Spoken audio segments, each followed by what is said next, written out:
ऐसा क्यों हो रहा है इन दिनों कि ज्यादातर लोग किसी ना किसी रूप में पेट की बीमारी से परेशान? आपने बिल्कुल सही कहा है कि पेट से काफ़ी सारे बीमारियां हमारी उत्पन्न होती है। ये हमारे एंशिएंट मेडिसिन में भी है। ये कहा जाता है कि अगर आपका गट हेल्थ अच्छा रहा है तो सारे बीमारियां आपकी दूर रहती है।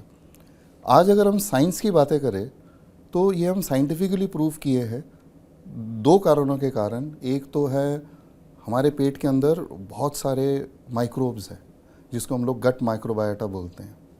अगर आप टोटल जेनेटिक मटेरियल देखेंगे तो इनका जो जेनेटिक पूल है इन बैक्टीरियाज का, this is about 10 times more than अपना जो खुद का जो जीन पूल है।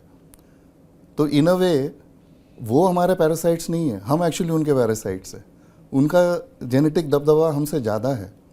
और ये जो गट माइक्रोबायोटा है, बिकॉज ऑफ देयर मेटाबॉलिज्म, ये हमारे बॉडी के बहुत सारे फंक्शंस कंट्रोल करते हैं।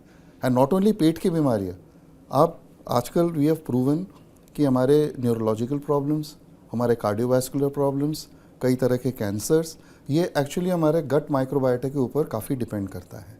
लेकिन ये इमर्जिंग फील्ड है जिसमें बहुत ज़्यादा अभी रिसर्च हो रहा है और मेरे ख्याल से इसकी अंडरस्टैंडिंग को हम क्लिनिकली कैसे इन्फ्लुएंस करें, मॉड्यूलेट करें, वो अभी आना बाकी है। So that is one statement.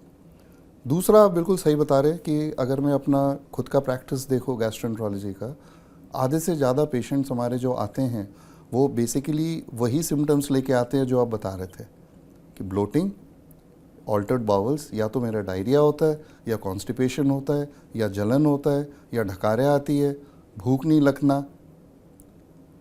तो ये प्रॉब्लम्स जब आज लेके आते हैं, मैं तो मानता हूँ कि फर्स्ट इसका जो कल्प्रेट है वो है हमारे लाइफस्टाइल। मैं हमेशा अपना टाइम स्पेंड करता हूँ पेशेंट के साथ कि अगर आप पेट को ठीक चाहते हो, मेडिसिन्स आर सेकेंडरी। ये हम दवाई देंगे, आप ठीक रहेंगे, जैसे ही दवाई बंद होंगे दोबारा वही सिस्टम शुरू हो जाएगा जो प्रॉब्लम्स है।